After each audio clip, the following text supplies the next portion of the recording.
Hello, Malcolm here. I have a special announcement for you. And that announcement is that I'm delighted to say that registration is now open for the next module in the Athens Institute of Ministry for the UK and Ireland. What is that module? The module is Church History.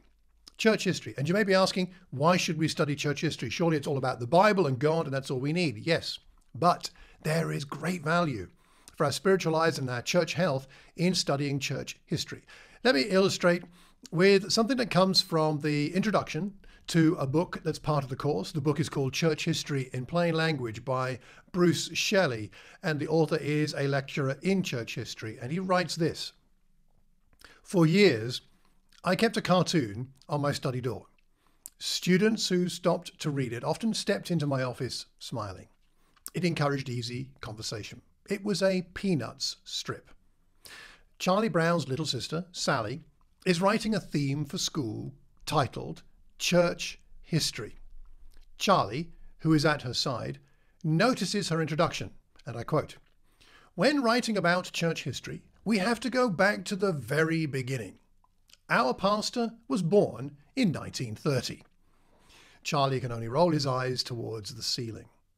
You see, we can be a little short-sighted when it comes to thinking about church history, as if it's only really about our congregation or our movement, and forget that there are 2,000 years of history to learn about and to be enriched by.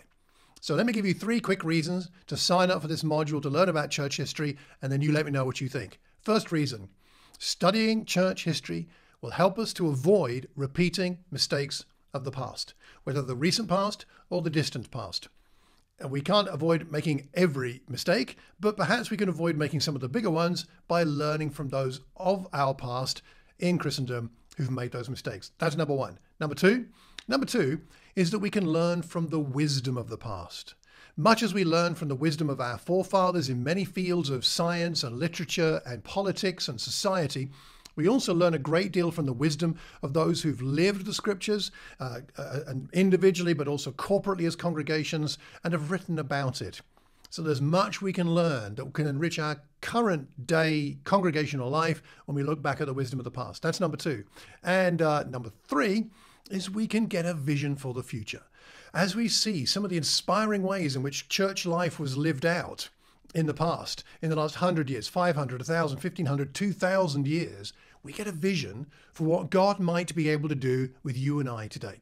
So 3 compelling, simple, but profound reasons for studying church history. Number 1, we can avoid repeating past mistakes. Number 2, we can learn from the wisdom of the past. And number 3, we can get a vision for the future. Don't you want to join us with that? I'm sure you do. So where do you go and what do you do? Well, go to the website, which is AIM UK&I, one word, .com. Go there. I'll leave the link in the show notes as well. What date is this? The date for this module is the 3rd of December. It's going to be online and in person. The in-person element will be in Reading. The online will be on Zoom. Who will be teaching? Douglas Jacoby, Andy Boakye, and myself will all be teaching.